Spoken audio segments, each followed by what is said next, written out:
जी महाराज श्री एक जिज्ञासा जयपुर से आई है।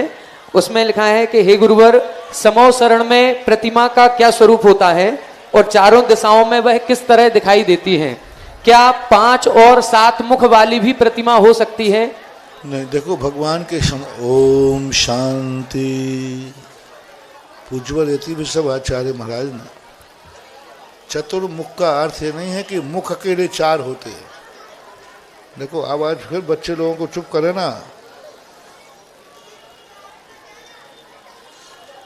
जैसे एक दिशा में भगवान पूर्ण दिख रहे हैं, ऐसे वो चारों दिशाओं में पूर्ण भगवान दिखते हैं। ऐसे नहीं कि एक दिशा में तो पड़ोसी दिख रही हो, 4 तरफ मुंह दिख रहे हैं। चारों तरफ ऐसे मुंह अकेले नहीं दिखते हैं। नहीं तो पीछे वाले में क्या मुख दिखेगा और नीचे का हिस्सा क्या दिखेगा? पीठ। इधर मुंह दिखेगा, बाजू में क्या दिखेगा? कंधा दिखेगा। ऐसा नहीं, जैसे सामने से पूरी मुद्रा दिखती है ऐसे ही पूरी मुद्रा इधर दिखती है। पूरी मुद्रा, इसलिए समोषण में 4 मूर्ति क्यों बैठालते हैं? एक मूर्ति में 4 मुख लगाना ये जैन दर्शन की परंपरा नहीं है। हाँ, वैष्णव दर्शन में जरूर पंचमुख आदि बनाए जाते हैं। वो मूर्ति एक ही होती है, वो मुख बनते हैं। जैसे दशानन होता है ना, दशानन के शरीर एक होता है। हमारे यहाँ समोषण में संपूर्ण मूर्ति नीचे से ऊपर यदि बनाना ही है एक में, तो चतुर्मुखी एक ही पत्थर में मूर्ति बनाओ। जैसे देवगढ़ में एक ही पाषाण में चारों तरफ मूर्ति बनाओ, लेकिन मूर्ति फुल होना चाहिए। अकेले मुख अकेले को बनाना ये बिल्कुल आगम सम्मत नहीं है। इससे जैन दर्शन पर भविष्य में संकट की संभावना है। कल के दिन कोई यही कहेगा कि ये मंदिर तुम्हारा नहीं है, क्योंकि तुम्हारे यहाँ ऐसे चतुर्मुख वाले मूर्तियाँ तुम्हारे आगम में है ही नहीं, सिद्धि नहीं कर पाओगे। और कल के दिन वो कहेंगे ये तो ब्रह्मा जी की मूर्ति है या इनकी है। तो इस प्रकार का अपने अपने संप्रदाय के सबकी एक पैटर्न होता है, सबके अपने अपने शास्त्र होते हैं। वहाँ इस प्रकार का है, यहाँ पूरी। तो जब भी चतुर्मुखी मूर्ति बैठा लो, पूरी मूर्ति सांगोपांग होना चाहिए। एक पत्थर में भी चारों तरफ मूर्ति निकाले, लेकिन पूरी आसन से लेकर के सिर तक पूरा। अकेला एक आकार बना करके 4 मुखी बना देना, 5 मुखी बना देना, ये बिल्कुल ठीक नहीं है। ऐसा नहीं करना चाहिए। 2-3 दिन से लोग पूछ रहे, प्रश्न है, पता नहीं क्यों पूछ रहे।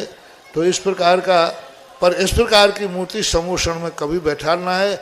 चतुर्मुख का अर्थ ये नहीं है कि मुख अकेले 4। आप कल्पना करें, पश्चिम दिशा में जब मुख अकेले। पहले हमें जानकारी मिली कि लंदन म्यूजियम में एक चंद्रप्रभु भगवान की प्रतिमा है सप्तमुखी।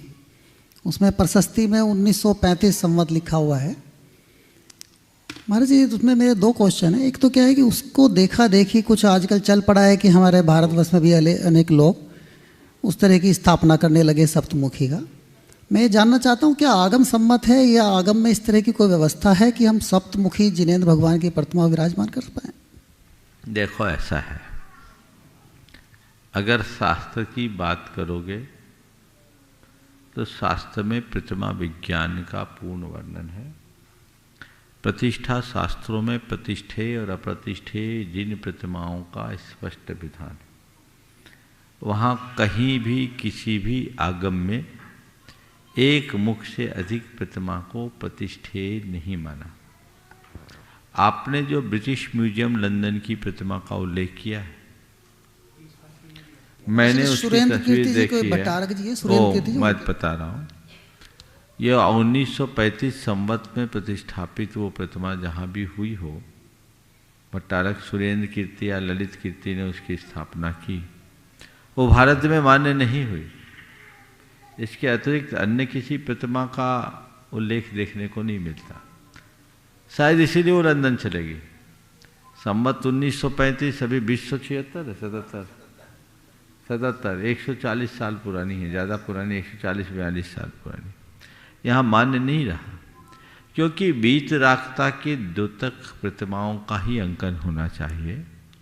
सप्तभंगी के प्रतीक स्वरूप 7 मुख बना दें तो फिर भगवान की चतुर्मुखता होती है तो 4 मुख बना दो। फिर अरहंत भगवान और चौमुखनाथ में कोई अंतर नहीं होगा। कई जगह चौमुखनाथ जी विराजमान हैं, वो ब्रह्मा जी की प्रतिमा होती है। तो ये सब चीज़ें उचित नहीं दिखती। हमारे जो प्रतिष्ठे ग्रंथों में, प्रतिष्ठा के ग्रंथों में प्रतिष्ठे प्रतिमाओं का लक्षण बताया गया है, हमें उनको ही ध्यान में रखना चाहिए और उनके अनुरूप सांगोपांग जिन प्रतिमा का ही स्थापन करना चाहिए। यदि इस तरीके की प्रतिमाओं को स्थापित करने की परंपरा या परिपाटी शुरू हो गई तो हमारी मर्यादाएं खत्म हो जाएगी। फिर हम जिन प्रतिमा की जो विशिष्ट पहचान है उसको खो बैठेंगे।